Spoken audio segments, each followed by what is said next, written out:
Vamos nessa, galera? Olha só. Tem aqui uma questão de prova da Universidade Estácio de Sá, no Rio de Janeiro, que diz o seguinte: preencha os parênteses com os números correspondentes, em seguida assinale a alternativa que indica a correspondência correta. Então ele diz para eu colocar o 1 se o texto tem a finalidade de narrar, 2 para argumentar, 3 para expor, 4 para descrever, 5 para prescrever. Legal? Todos esses nomes a gente viu na nossa aula: narrar de narração, argumentar de argumentação, expor de exposição, seja texto expositivo, descrever de descrição, prescrever de texto prescritivo ou texto injuntivo. Tranquilidade? Então vamos por etapa. Né? Repara bem. O que eu vou fazer? Tá? Vamos olhar o primeiro parênteses. Diz o seguinte: ato próprio de textos em que há a presença de conselhos e indicações de como realizar ações, com emprego abundante de verbos no modo imperativo. A gente viu isso nas aulas anteriores. Né? Qual é o tipo de texto que tem como finalidade dar conselhos? Lembra disso? Aconselhar, fazer pedido, dar ordem, em que ocorre a presença de verbos predominantemente no imperativo. É o texto prescritivo. Então, observa, o parêntese número 1 tem que ser analisado, tá, com o número 5. Aí lá vai você lá e coloca o número 5 aqui, né? 5, ok? Vou para o segundo parêntese. Ato próprio de textos em que há a presença de ideias sobre determinado assunto. Ele está dizendo que há a presença de ideias. Ideia é opinião, fica ligado nisso, tá? Assim como explicações, avaliações e reflexões. Faz uso da linguagem clara, objetiva e impessoal. O que você se lembra disso aí? Repara bem. Ato próprio de textos em que há apresentação de ideias sobre determinado assunto, assim como explicações, avaliações e reflexões. Faz-se uso da linguagem clara, objetiva e impessoal. Este segundo parêntese, senhores, é tendencioso. Por quê? O elaborador falou em apresentação de ideias. E você vai entender que uma ideia é uma opinião. Se este texto traz ideia, traz opinião. Se ele traz opinião, se ele traz explicações, se ele traz avaliações e reflexões, isso aqui está me cheirando a um texto argumentativo. Mas observa, por favor, se você olhar lá nas alternativas, não existe o 5 seguido do 2. Percebeu? Então, o candidato, de repente, vamos ver o que você faria na prova. Bom, eu estou achando que é o 2. Você colocaria o 2 bem aqui, ok? Vamos ver o que vai acontecer. Vamos ver o que vai acontecer. Rapidinho, deixa eu dar uma olhadinha aqui. O que está acontecendo? Pronto, legal. Vamos lá. Você colocou o 2 e vai para o terceiro parêntese. Olha lá. Ato próprio de textos em que se conta um fato, fictício ou não. Se eu estou contando um fato que é fictício ou não, eu estou narrando. Acontecido num determinado espaço de tempo. Repara, característica da narração é a presença da determinação do tempo e do lugar. Olha lá. Envolvendo personagens e ações. Lembra? A temporalidade é fator importante nesse tipo de texto. Então, observa. Qual é o tipo de texto em que fica determinado sempre espaço e tempo, que apresenta personagens, ações, ok? Isso é característica de quê? Do texto narrativo. Então, o terceiro parênteses, eu vou colocar o numeral 1. Repara que eu estou destacando ali o segundo parênteses, porque o elaborador da prova colocou uma palavra que é tendenciosa. Eu vou depois mencionar isso aí. Vamos lá. Eu vou para o quarto parêntese, que diz assim: ato próprio de textos em que retrata de forma objetiva ou subjetiva um lugar, uma pessoa, um objeto. Se está retratando, está criando um retrato de uma pessoa, de um lugar, de um objeto, olha lá, com abundância de usos de adjetivos e não há relação de temporalidade. Ele está fazendo aqui o conceito de uma descrição. Então, neste parênteses, eu vou colocar o número 4. Tudo bem? Vamos para o último parênteses, que diz o seguinte, olha. Ato próprio de textos em que há posicionamentos e exposição de ideias. Observa, olha lá. Olha a palavra ideias aqui de novo, olha. Ideias. Ideia é uma opinião. Então, eu tenho que me preocupar porque o segundo parênteses, a presença do termo ideias aqui, induz o candidato a pensar em texto argumentativo. Mas quando eu olho para o último parêntese, ele faz um destacamento. Ele deve ter percebido o erro, ele tentou consertar no último parêntese. Olha lá. Ato próprio de texto em que há posicionamento. A posicionamento há uma opinião. Exposição de ideias, que é opinião também. Cuja preocupação é a defesa de um ponto de vista. Aí sim, ele está tomando cuidado de definir o texto argumentativo. Então, o último parêntese vem o numeral 2. Quando o meu candidato vai buscar, tá, essa ordem entre as respostas, ele percebe que a que mais se aproxima da resposta é a alternativa B. E o que está diferindo aí? O fato do segundo parênteses não trazer o numeral 2, mas trazer o numeral 3, que representa o quê? Um texto expositivo. Então, o que eu quero chamar a sua atenção?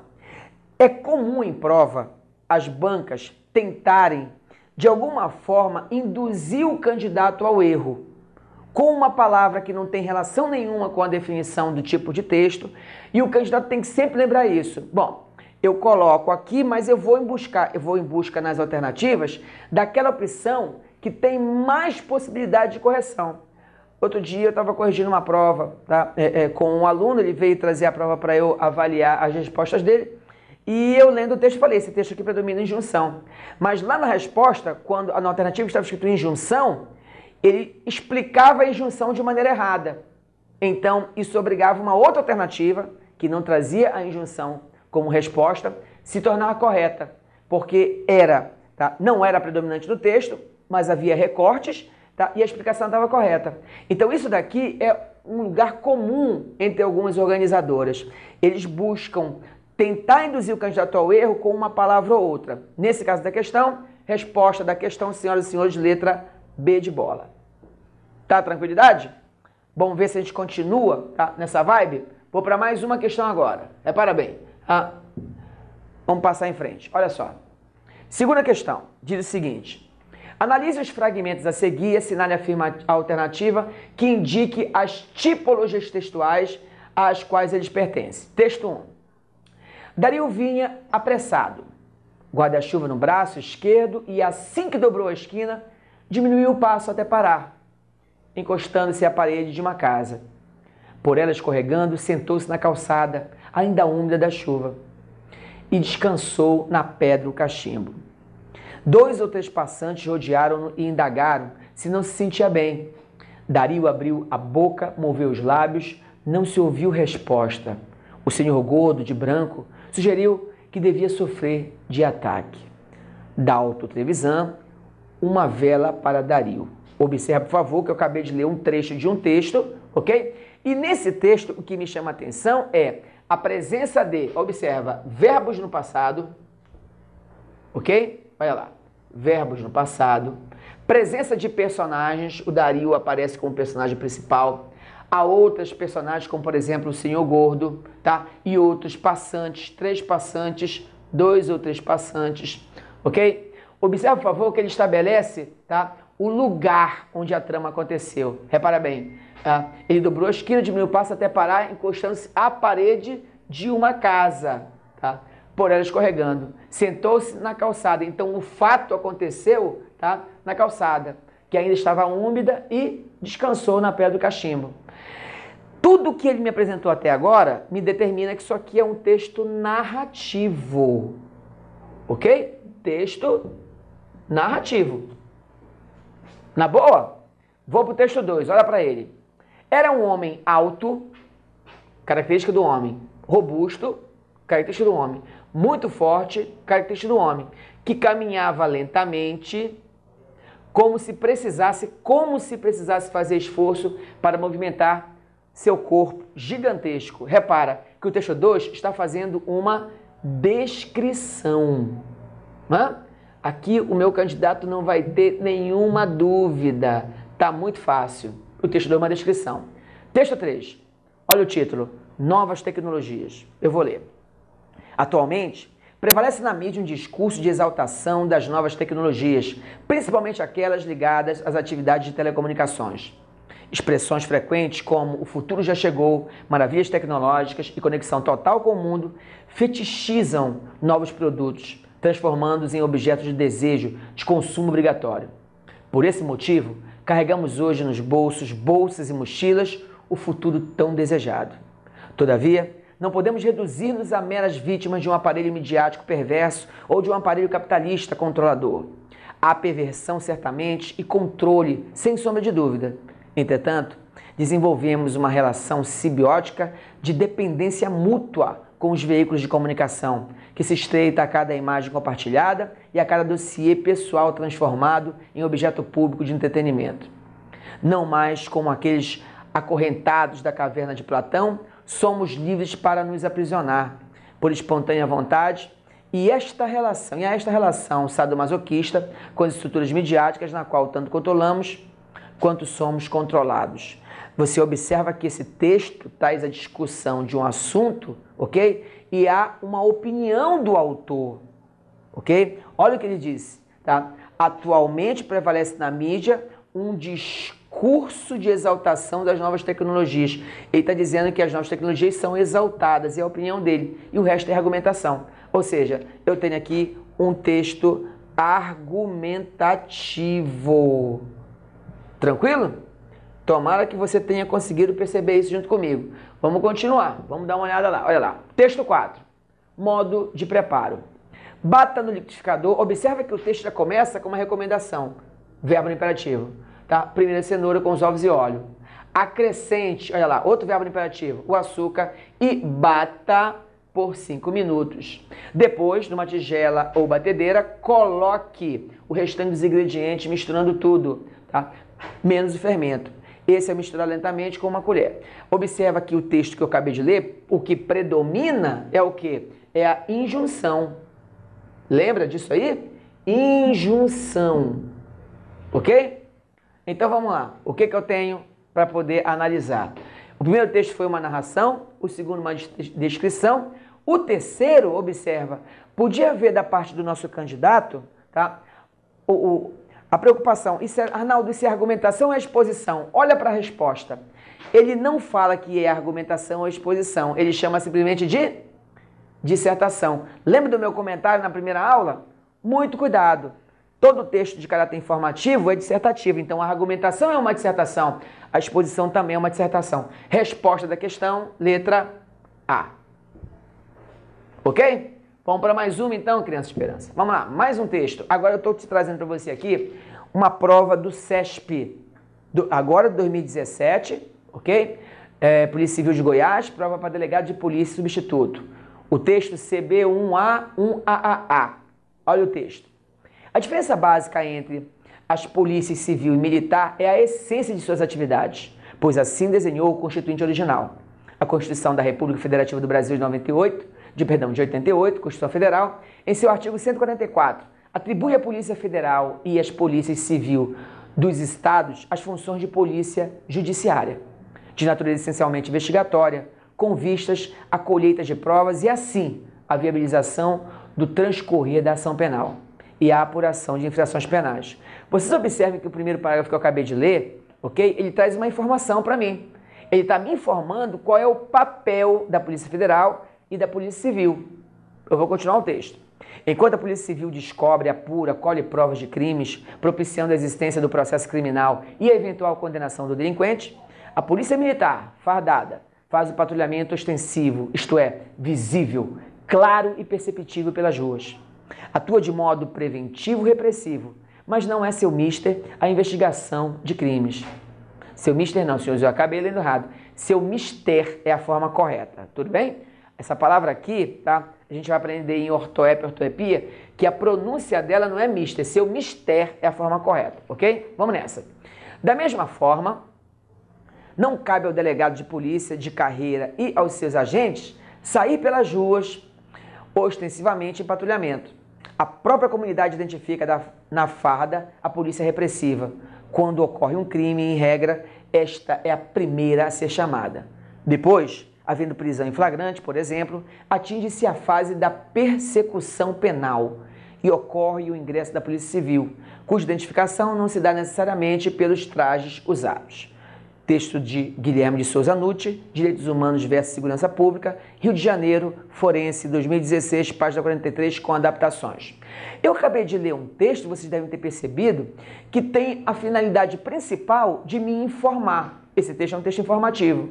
Agora, eu não encontro dentro dele opinião do autor. Tudo que o autor fala aí são informações que ele coletou em outro lugar, que ele foi coletar na Constituição Federal, que diz qual é o papel das polícias. Eu estou diante de um texto em que predomina, tá, a exposição. Tomara que você tenha chegado a essa conclusão também. Tudo bem? Isso aqui é uma exposição. Vamos ver a questão agora, o que ela diz. Olha lá. O texto CB1A, 1AAA, é predominantemente... Aí você vai procurar o quê? Olha que interessante. Ele é injuntivo? Não, não há predominância nem de pedido, nem de ordem, ok? O texto não é prescritivo. Ele é narrativo? Não. Ele não conta a história de ninguém. Não há um lugar específico, não há um tempo sendo estabelecido naquele texto. Não é narrativo. Ele é dissertativo? Pode ser. Por que ele pode ser dissertativo? Porque tanto o texto argumentativo como expositivo são textos dissertativos. Arnaldo, o que é um texto exortativo? Texto exortativo é um texto que faz exaltação. Textos bíblicos são textos de exaltação. O tempo todo exaltando a palavra do Senhor, exaltando as atitudes do Senhor. É um texto que exalta. Tranquilo? Texto descritivo? Não, não é. Então, o que a banca, na verdade, coletou é que aquele texto é dissertativo. Essa é a resposta da questão. Tranquilidade? Tomara que você tenha acompanhado isso e entendido. Qualquer dúvida, conversa comigo. Vamos lá. Vou para mais uma prova, ainda do ano de 2017, também do CESP, tudo bem? SE Distrito Federal, Conhecimentos Básicos. Vamos lá. O texto agora é o CB2A6AAA. Vamos ao texto. Não tem conta entre nós, os pedagogos da prosperidade, que, apegando-se a certas soluções, onde, na melhor hipótese, se abrigam verdades parciais, transformam-nas em requisitos obrigatório e único de todo o progresso. É bem característico, para citar um exemplo, o que ocorre com a miragem da alfabetização. Quanta inútil retórica se tem desperdiçado para promover que todos os nossos males ficariam resolvidos de um momento para o outro se estivessem amplamente difundidas as escolas primárias e o conhecimento do ABC. A muitos desses pregoeiros do governo, seria difícil convencer de que a alfabetização em massa não é condição obrigatória, nem sequer para o tipo de cultura técnica capitalista que admiram. Observa que aqui eu tenho uma opinião dele, né? Olha lá, a alfabetização, ok? Vem até aqui, ó. Daqui para cá eu tenho uma tese. E se meu texto tem tese, meu texto é argumentativo. Repara que aqui você tem um texto argumentativo. Tudo bem? Bom, já li o texto, vamos continuar. Olha o que diz a questão. No que se refere às ideias e os sentidos do texto CB2A, 6AAA, e a sua classificação quanto ao tipo e ao gênero textual, julgue o próximo item. Aí ele diz assim, o texto classifica-se como injuntivo. Gente, ficou muito fácil a questão, né? O objetivo daquele texto é fazer algum tipo de prescrição? Não. Tá? Ele não está dando ordem, não fazendo pedido nem aconselhamento. Então ele não é injuntivo. Acabei de falar a vocês. Aquele texto tem a finalidade de argumentar. Então, a resposta para essa questão é errado. Tudo bem? Vamos para mais umazinha. Vamos lá. Ano de 2017 também, CESP, tá? SEDF, prova conhecimento básico. Vou ler o texto rapidamente.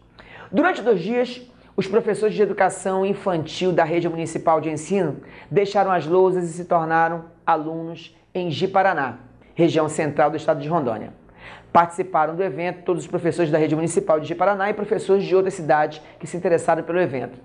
6 diferentes oficinas aconteceram simultaneamente no Centro Municipal de Educação Infantil de Miranda Trajano, de acordo com o gerente de Educação Infantil de Ji-Paraná, com o tema As Infâncias, o seminário propôs que fosse compreendida cada fase, porque a criança passa.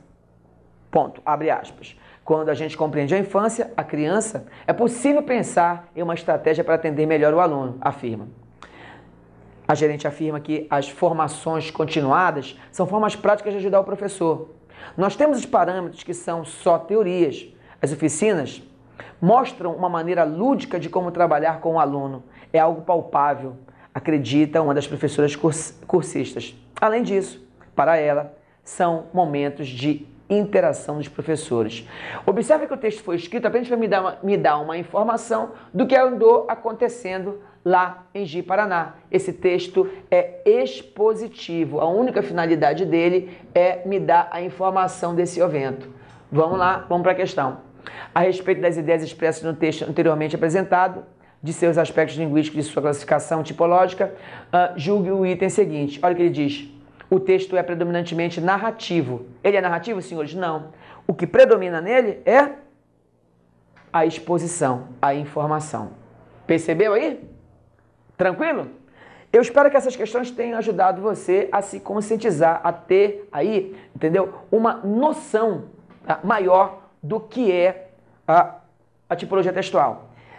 Fica ligado, entendeu? Se você tiver alguma dúvida, quiser comentar alguma coisa comigo, aí lá embaixo, curte a aula, não esqueça de curtir, faz o seu comentário, me segue, tá? Me favorita lá entre os professores, tá? Pega o curso, coloca na tua sala de estudo, parceiro, e faça bom uso dele. No próximo encontro, eu já vou falar de um outro tema com você, mas eu tô aqui esperando comentário, tá? Qualquer dúvida que você tenha. Grande abraço!